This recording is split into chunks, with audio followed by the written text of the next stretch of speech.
Yeah, when the Lord encourages us in the way that He's doing, you don't really want even to share more because it's real what the Lord is doing, isn't it? Ja, en I really thank the Lord for every one of you guys that's here. Elkeen van julle se getuienis, het was regtig baie spesiaal en ja, you must speak more and share more the reality of Christ. I love the encouragements. To be a godly woman requires of me to be bold and to stand up.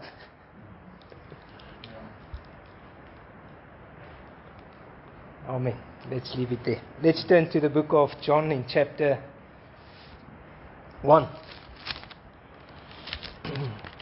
Not going to read a lot here. We want to get to some principles that are really have been blessing my heart. But in John chapter 1, at the end of John chapter, let me just turn there on my other Bible here, if you don't bear with me a second. The book of John has been such a tremendous blessing. But you see in the book of John, right at the bottom of verse 51 of chapter 1, the Lord Jesus meets the brethren and He calls these disciples unto Him. There was a man, Nathanael, which he saw under the fig tree, and Philip brings him, and all these brethren that he has called there. Chapter 1 starts with his engagement with the brethren. And he brings a principle right at the bottom of the scripture. Now we're not dealing with brethren. I do want to illustrate the principle there. Verse 51, and he says, and he said unto him, Verily, verily, I say unto you, hereafter shall you see heaven open, the angels of God ascending and descending upon the Son of Man. Illustrates this principle. Now, do we know where that comes from? Sisters? Where does that verse comes from? About Jacob. It's a reference to Jacob. Alright. And the reference to Jacob, we'll see it just now in Genesis. But the reference is where he was sleeping with his head on a rock, and he dreamt a dream that night. God visited him, and He showed him this picture. Heaven, a ladder, the angels, the Son of God standing. He gives that picture to men. Chapter 2, he meets at the wedding in Canaan. Man, I love the testimony about the drink. Because here people get to chapter 2, and now you want to drink. Chapter 2 says Jesus made wine. That's always what they quote. Unfortunately, they haven't seen it. One scripture that spoke about Him making wine, and they still haven't understood it.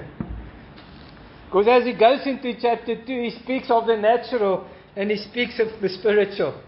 Water and wine, that's the message.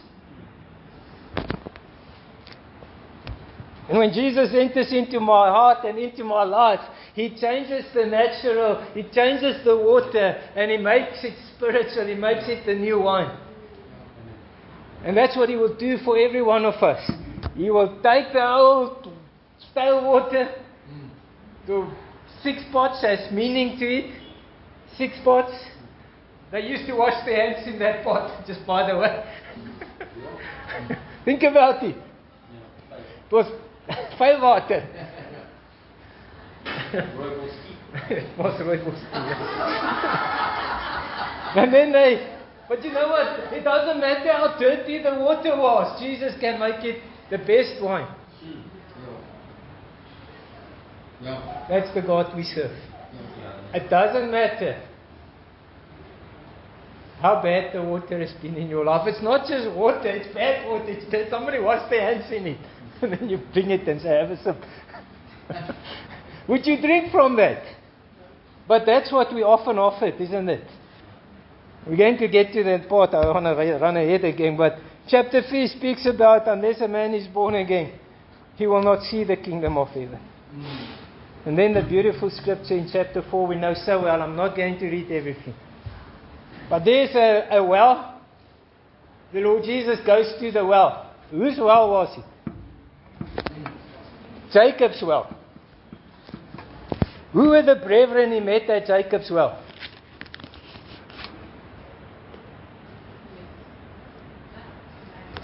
I was going to say, trick question. Yeah, it wasn't. Who did he meet there? He meets a woman. Chapter 1 he is establishing a principle of Jacob having a ladder and Jacob having a well. A ladder which is to ascend, to receive from God, and to deliver. The ministry of brethren. In chapter 2 he speaks about the natural having been replaced by the spiritual. He puts it in the middle. Because whether you're a ladder or whether you're a well, both has to be filled with the spiritual. And he goes into this principle and he meets with this woman. Man, and this woman, she had a lot in her well. 6 men.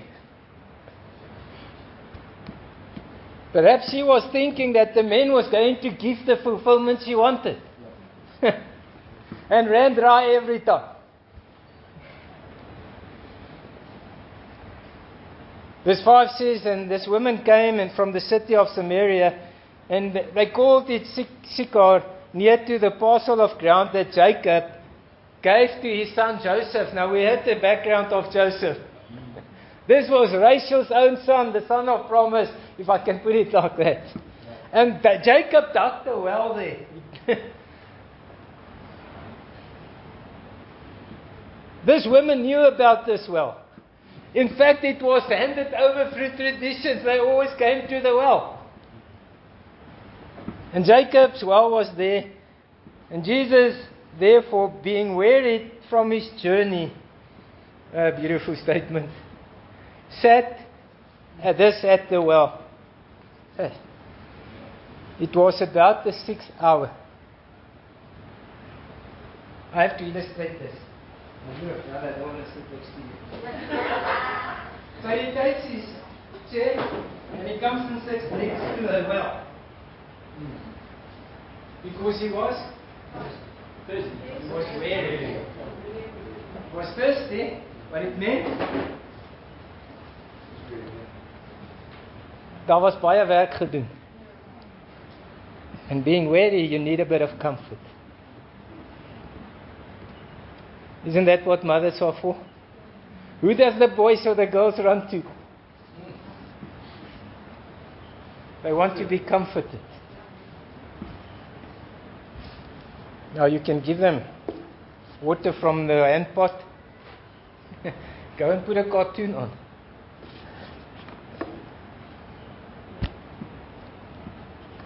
Mom's busy now.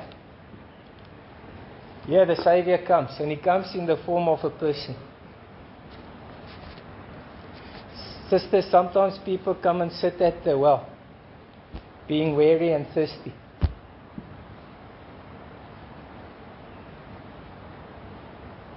Jesus come and sit at the well.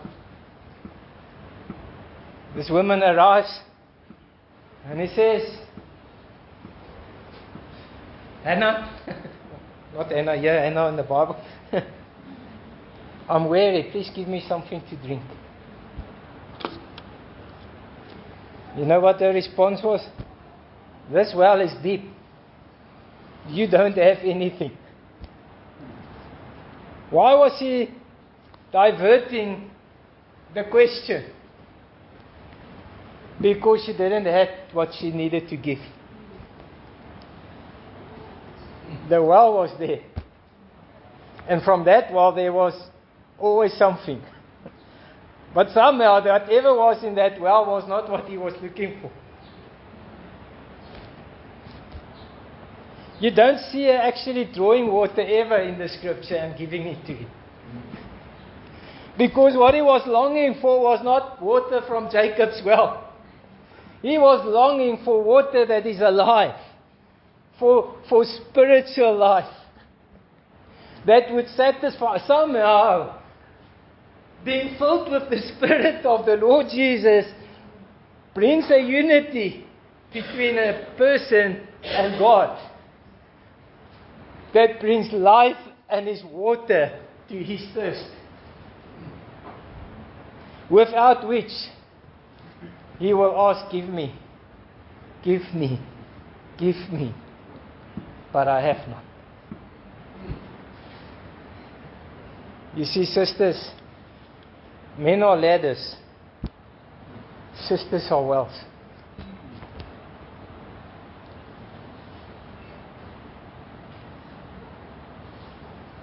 Give me water, he says to her. This woman says, Lord, how can you ask of me this? He turns around and he says, but listen, if you knew who was asking of you, and he's asking you today, sister, give me to drink. But Lord, where did we see you thirsty? Where did we see you hungry? Where was the person? Where was it that you come and you asked me, give me water? And I gave you water. And he says, if you did it to the least of these mine, you have done it to me. Isn't that what the word says? Now you look at where you come from. And you see the cry from the heart saying, I thirst.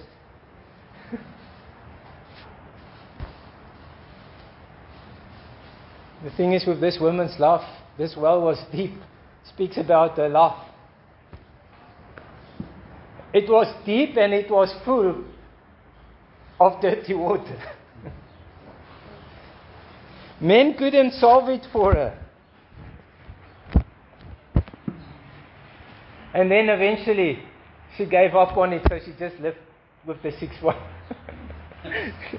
Not so? Which speaks about the natural. 6 water pots, 6 men. The number of men. The natural. And then the Lord Jesus meets this woman, the 7th man, the perfect man. And he says to her, you don't need wine of this world. Don't be drunk with the wine of this world. Be filled with the Spirit. We have to speak about being filled with the Holy Spirit. Sisters, unless, is it in the Bible or isn't it? Is it being preached? Because somehow receiving the Spirit, the Holy Spirit, me being married to Jesus Christ, does something in me that empowers and equips not to do strange things, but to serve this amazing God that has called me. And suddenly this well, man, I don't know if any of you ever had a soda stream in your house. We grew up, I remember when I was a kid, I don't know what they call them now, but you know, there's got this gas cannons. You still have them. But you know, you take plain water, you put it in a bottle like this, you stick it in there, and then you push this handle, and the longer you hold it in, the more bubbles it puts into it. And if you go too crazy, this stuff just bubbles. Now I tell you, sisters, that's what the Holy Spirit does to the living Christ in me. He causes him to bubble. That boil, that's where it comes from, bro. It's quite scriptural. I want to ask you, is Jesus bubbling in you? Man, you can't sit still. You talk about your kids, you want to give them Ritalin. Now once you've given them Jesus, Jesus is like the antidote for Ritalin. Because they won't be able to sit still. And that's the reality of Christ in my life and in your life. And when you look at this story, this woman comes and she has a well full of baggage.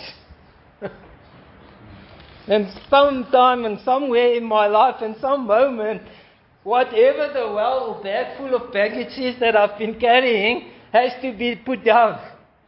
Because there's greater things to be done. And I pray that day is today for some of us that may still carry that back. It is a decision. I have decided to follow Jesus. Though none go with me, still I will go. I can't let go of this amazing God that has become real to my heart. Otherwise, I'll conform to an institution. I'll conform to what people want me to do. Please, if that's your relationship, I encourage you today. there's more. It's not about conforming to what men want or women want or people want. It's our loving Jesus and the truth of His Word. I cannot be silent. When people silence the filling of the Holy Spirit today and it's preached like it's not necessary, it shouldn't be there, it breaks my heart. Because what they've done is they've accommodating the flesh to put away the truth of God's Word and robbing souls from the tremendous blessing, from the soda stream in your, if I can put it like that.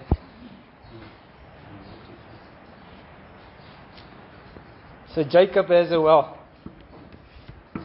This lady meets him. Now I want us to turn to the book of Genesis.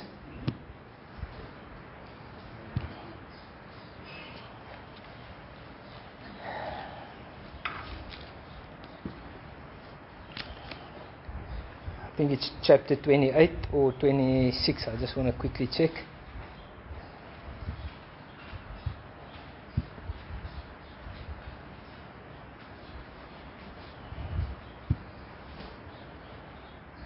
Just a confirmation. Chapter 28, verse 12. That night he took a pillar of, in verse 11, a stone, and made it his pillar. It's quite a hot resting place for your head. And he dreamt, behold, a ladder was set up on the earth, the top of it reaching into heaven. Behold, the angels of God ascending and descending upon it. And when he woke up the next morning in verse 8, he realized this was not a normal place. And what he does, he takes a rock from that stream and he places it up and he says, I will come back to this place. And he calls that place a name, he calls it Bethel. Meaning, the house of God. Now I want to come back to that. A ladder set up into heaven that would go into heaven and receive and bring to the house of God. The ministry of brethren. But Jacob had a well. Chapter 26.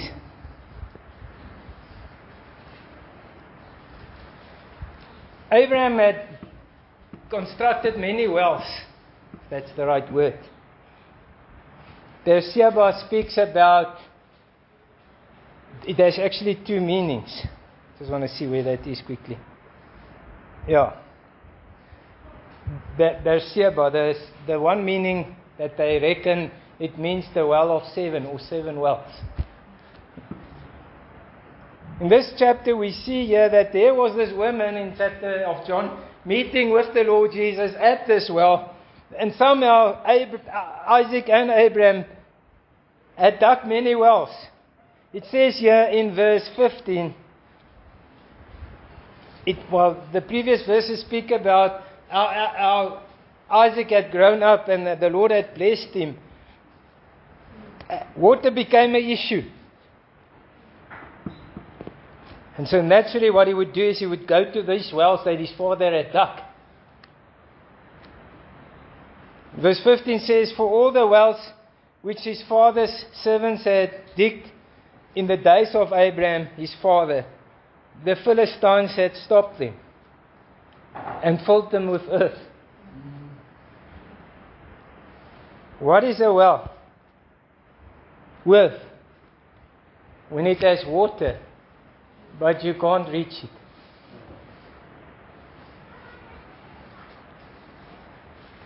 What does it mean to a thirsty soul? When the well has water, but you can't drink from it. You see, the Philistines came. They had no interest in that water. And so what their mission was is this: let's take dirt, let's take rocks, let's take whatever, and close the well up so that nobody else can drink from it. Now sisters, what have the Philistines done in your life? What dirt did they throw in there? What stones? What rocks? Sealing off that precious water that was ordained to satisfy a thirst. Yeah, but you don't understand my situation. These things have happened and I have withdrawn. I have locked myself away in my own heart. You know, sisters are gentle, so they shy away. They close themselves off. When I look at you, and I look at sisters in general, there's been a passion in my heart. We were talking yesterday. What has allowed an understanding, and sometimes even from a spiritual perspective, to believe that sisters must be so silent and so quiet. They must know their place. And they've been so withdrawn into their little corner when there's so much that can be drawn from them.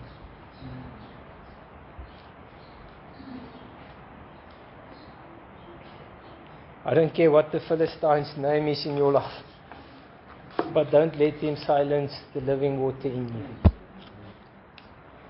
You have the power of that. Your natural person is to shy away. I love the testimonies. But the spiritual person says, no, rise up. Stand up, not in anger, not in arrogance, but by a persuasion in your heart. And take the living Christ and give water to the thirsty.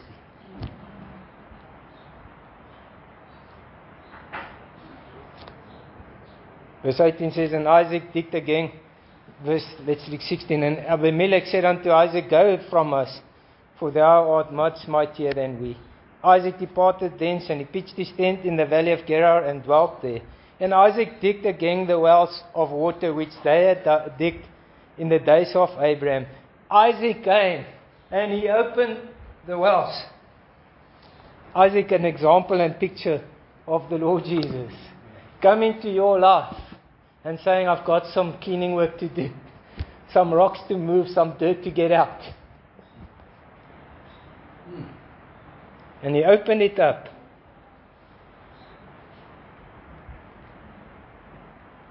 And it says there, and the Philistines had stopped them after the death of Abraham, and he called their names after the names which his father had called them. Isaac's servant digged in the valley and found there a well of springing water. Yeah, Isaac comes and this is a different well. He dug somewhere and he got this well. And it says this well had springing water. Now what does that mean? It means the water was alive. Now how does water that is alive look like? You know, stagnant water, I can pour it in there and there it's sitting.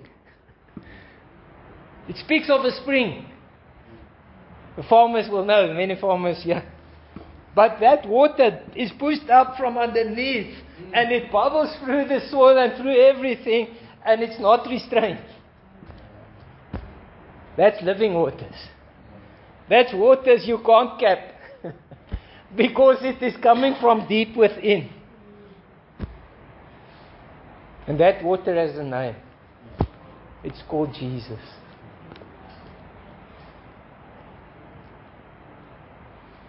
The herdsmen of Gerar did strive with Isaac's herdmen, saying, the water is ours. They were fighting over this water. But first they didn't care when it was rocked up and closed, but now that it is available, they have an issue. Now we want this water. But you know, folk, give it to whoever wants it, you won't run out. And so what does he do? He doesn't fight with them. They say the water is ours. Call the name of his Esek. And because it was water of contention. Now there's some pretty good meanings to these statements. Because sisters, the waters that comes from your life can't be contention. A contentious spirit is not what he's looking for. He's looking for the Spirit of Christ. The second one says he ducks another one and he opens it, and again they claim it, they want it. And it was called contention, and then the next one was called sinaf, which means waters of hatred, despisement, anger. That can't be the water that comes from my well.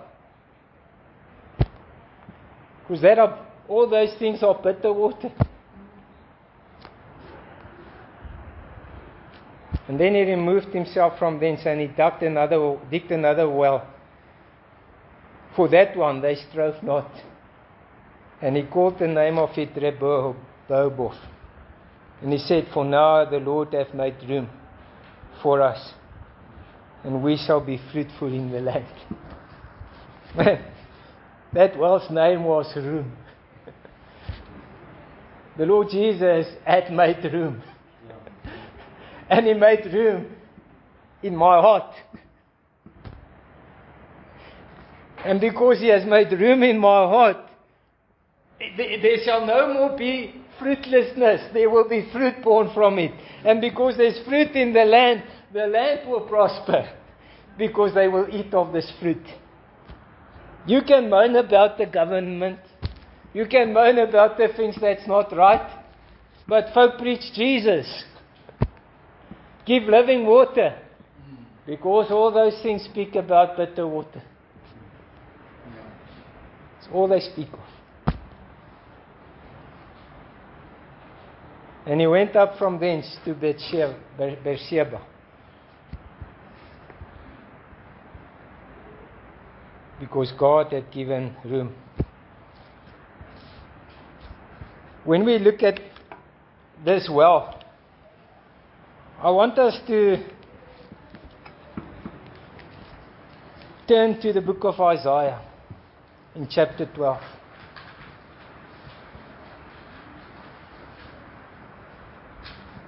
And I'm almost closing. What a beautiful scripture.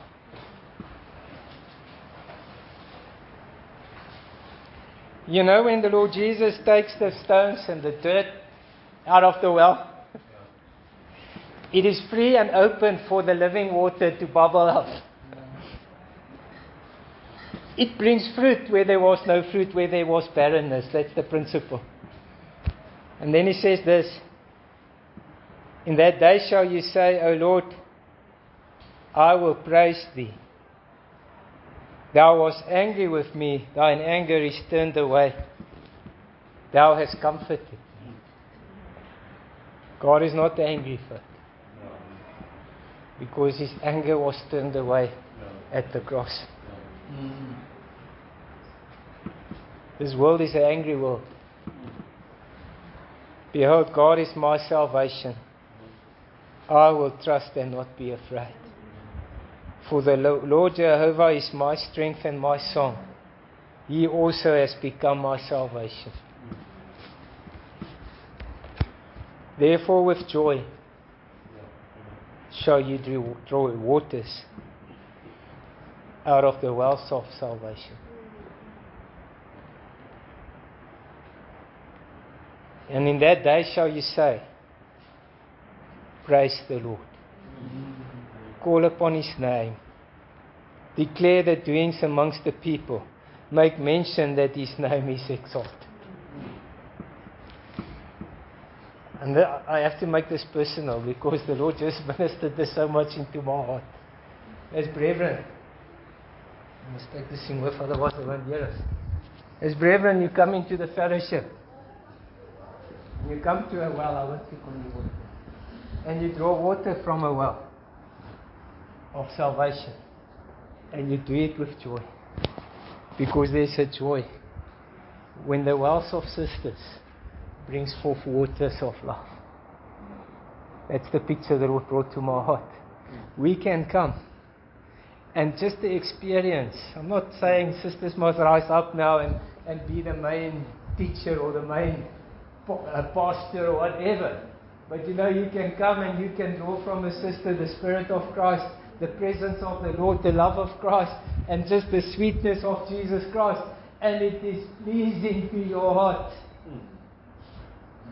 A well of salvation. I was saying, where's these wells? And the Lord says, well, here they are. I've put them in the Church of Jesus Christ. So God, pray you are that well. You are well in the body of Christ. That it is a pleasurable thing to draw from. It's a pleasurable thing to come and to say, that was refreshing. The sweetness of Christ in that person's life. Folk, when I talk about that, we speak about being filled with the Holy Spirit. A sister in humility being filled with the Holy Spirit. Having a boldness not to say, I'm too shy to spray or too shy to do this. Because the water is bubbling.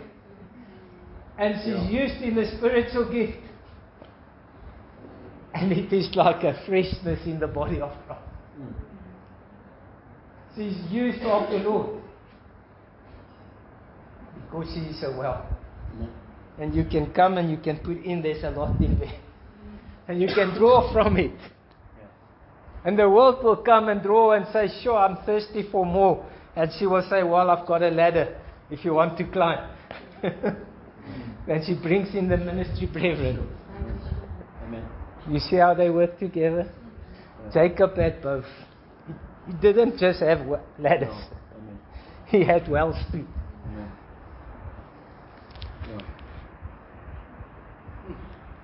And in that day shall you say, praise the Lord.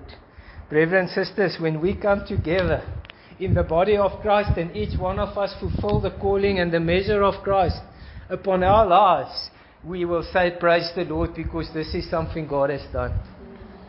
I don't want to compete with sisters and sisters don't compete with men. That's not what the game is about. That's not. Be the well, Reverend, be ladders. And don't try and be the other one. Don't let the world tell you rubbish.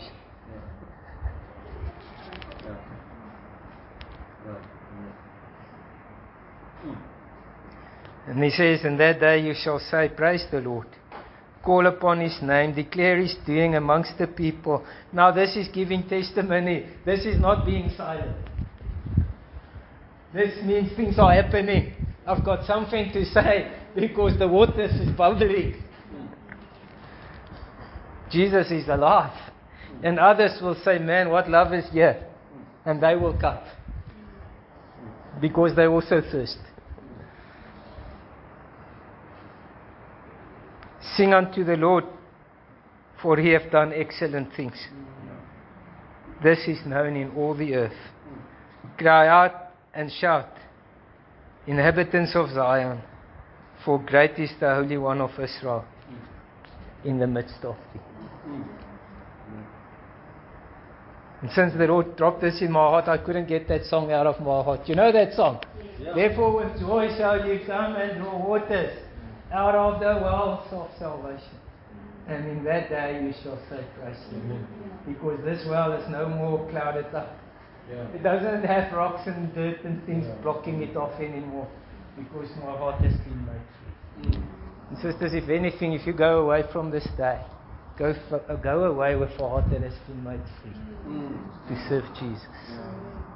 He hasn't put an expectation on you. Because if Christ has made your heart free, whatever is born in Christ will flow from your heart without constraint and without trying to push it and say, let me try. It's not that. Let's leave it there. Amen.